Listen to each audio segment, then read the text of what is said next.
Assalamu alaikum wa rahmatullahi wa barakatuh, and good evening to everyone in the UK who is watching this. This is sort of an addendum to a video I made in my Friday reflections, and I've been sent in the wake of that a few videos well, actually it's the same video, but a few people have sent this video to me by Shaykh Aslam. Now, before I go any further, I just want to point out that Shaykh Aslam is a very good friend of mine. He's someone I have known for years. We used to study Sirah together at the Lime Street Mosque in Wolverhampton. So what I'm about to say is no reflection on Shaykh Aslam. I have tremendous respect for Shaykh Aslam, and I even share some of the concerns that he raised in his video. However, Sheikhs, knowledgeable Muslims, ulama, are not always going to agree with each other on everything. And there is also a way of going about that, and it is with respect and with adab. And although Shaykh Aslam and I would agree on many things, clearly we have different views when it comes to Christmas. And that is no surprise, because there is no right or wrong answer. Christmas is not part of Islam. Let's just make that clear. I'm not, when I said whatever I said the other day and in other talks and in the posts, I'm not saying that Christmas is part of Islam. For me, it is a cultural festival from my cultural heritage as a British person, as a Northern European. And I've traced that cultural heritage back before it was even a Christian festival. There are elements of what is now called Christmas that predate Christmas by centuries, maybe longer. So it's important to realize what we are talking about here as well. Because some people, they will just view Christmas as a Christian festival.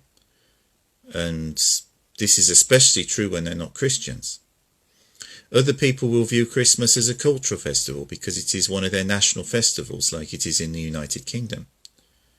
For other people, they will regard Christmas as an imposition upon them, as something which has intruded upon their own culture, because historically they never celebrated Christmas.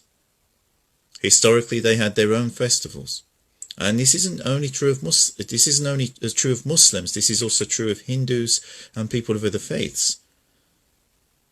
So there are different ways people see Christmas, and there's also different kinds of Christmas that people celebrate. Some people today also view Christmas as purely capitalistic, and this is not how Christmas is for myself or my family.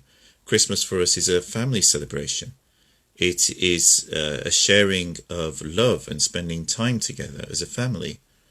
It is cheering up the house in the middle of winter, which in Northern Europe, winters are dark, they're cold, they're depressing, and it's a welcome break from all of that. So there's different kinds of Christmas that people celebrate, even though it's happening at the same time. Even though on the one hand it is a Christian festival, and on the other hand it is a cultural festival.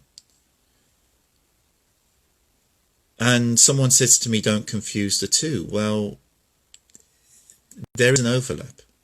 There is an overlap between cultural festivals and religious festivals.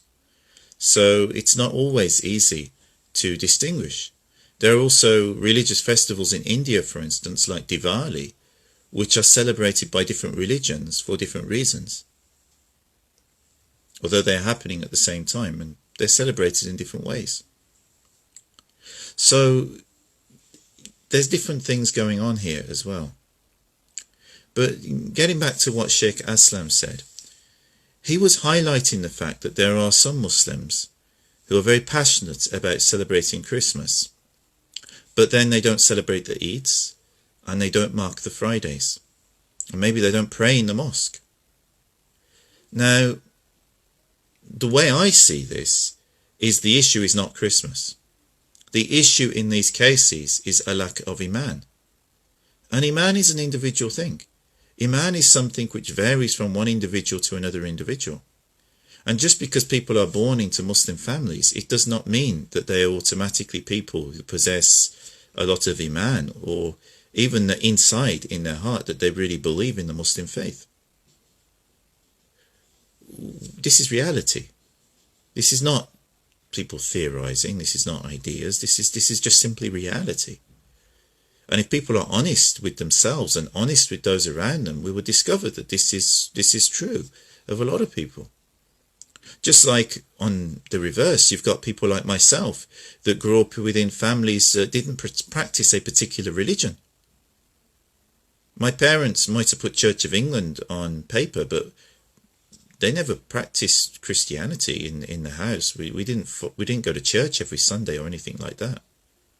There would have been some aspects of Christian teaching, such as, being kind and loving and respecting everyone, which you can trace back to Christianity, but it was not particularly religious,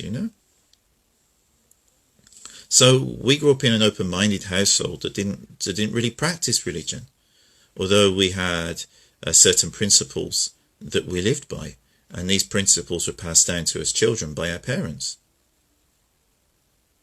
So Christmas for me was never a religious celebration. It actually had more religious meaning after I embraced Islam than before I embraced Islam, because I kind of get the religious side of it now, which I didn't when I was younger. For me, when I was younger, Christmas was about Christmas trees, spending time with the family, having a Christmas dinner, and giving gifts and spending time together, none of which are bad things. And a number of these, such as giving gifts and spending time together, are actually sunnah. So it depends what people mean by Christmas, and we shouldn't confuse and think that everybody is celebrating Christmas in the same way. But I grew up in this kind of a family, and I ended up embracing Islam because my iman is belief in Allah subhanahu wa ta'ala. It is faith in Allah subhanahu wa ta'ala. So I am a Muslim. Whereas there are other people in other families that they might be raised in a family that follows a Christian tradition. They might also embrace Islam, or they might embrace Buddhism, or some of the religious path, or they might become atheists. And the same is going to be true of people who grow up in Muslim households. We can't expect that our children will automatically be Muslims. And I know this is troubling for some people. More troubling than whatever faith people describe themselves as. What troubles me is when people go down a path which is problematic for themselves and problematic for the community. When people lose their way and start getting involved in drugs or prostitution or other kinds of criminal activities, this is more troubling than how people describe themselves. But we see this does happen in our communities. And it's also time that we as Muslims acknowledge that and we're more honest about it. And I think, and I see this has been happening in recent years. Although when I embraced Islam 20 years ago in the UK and discussed some of these issues with people at my local mosques, they were in denial that any of these issues even existed. But today it is undeniable that they do. Look, at the end of the day, whether people grow up in a Christian household or a Muslim household or a Hindu household, they're going to vary in their degree of faith. They're going to vary in their degree of attachment to the faith of their parents. They're also going to vary in how good they are as a human being. They're going to vary in how criminal they are as well. All of these factors vary because people are people. And human beings share more in common than where they differ.